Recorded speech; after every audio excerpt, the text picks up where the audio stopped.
მე უბრალოდ ვერ წარმოვიდგენია ერთი მომენტი როგორ დგება ქართულ ოცნებას, რომ სიტყვა ნაცი, ნაციონალური მოძრაობა ამოუღო ლექსიკონიდან.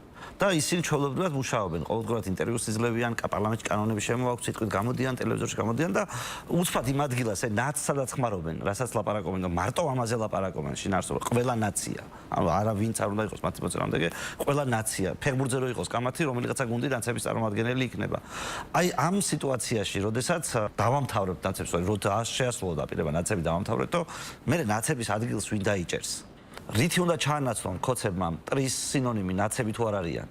ქოცები დააფინანსებენ იმას, რომ ნაცები არსებობდნენ. მე ამჯერა რომ ეს ამბავი ისე იქნება, რომ ქართული ოცნება იტყვის, რომ ჩვენ უკვე დავამარცხეთო ჩვენი მოწინააღმდეგეებიო, ახლა მოდი საქმეზე ვილაპარაკოთო და როცა საქმეზე სალაპარაკო დაждები, იქ რაღაცა მტერს არ ახსენებენ და ისევ ნაცები და რაღაცა არ მოხდება. ანუ ფიზიკურად ეს ოპერაცია არ იქნება წარმატებული მათივე შეფასებით. იტყვიან, რომ ჩვენ კი მოვიგონეთ კომისია, ჩვენ კი ეს ვქენით, ჩვენ კი ეს ვქენით, ჩვენ კი ეს ვქენით, მაგრამ ნაცები მაინც არიან, აქ გადაბარგდნენ, იქ გადაბარგდნენ, ეს ქნეს, ის ქნეს.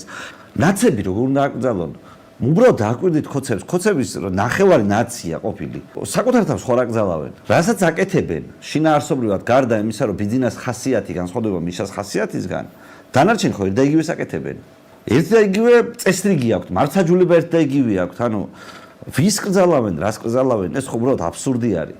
ეს არის თეატრი, სპექტაკლი თქვენთვის მოწყობილი, რომ საზოგადოება იყოს დაძაბულობაში, სულ დაძაბულობაში. ციხეში მყოფი მიშასი და ამ მდგომარეობაში მყოფი ნაცმოძრაობის ბიზნესო არ ეშინია ხო ფაქტია. ხალხს აშინებენ უბრალოდ ამით, მათ მომხრეებს აშინებენ 41-ს პირველ რიგში.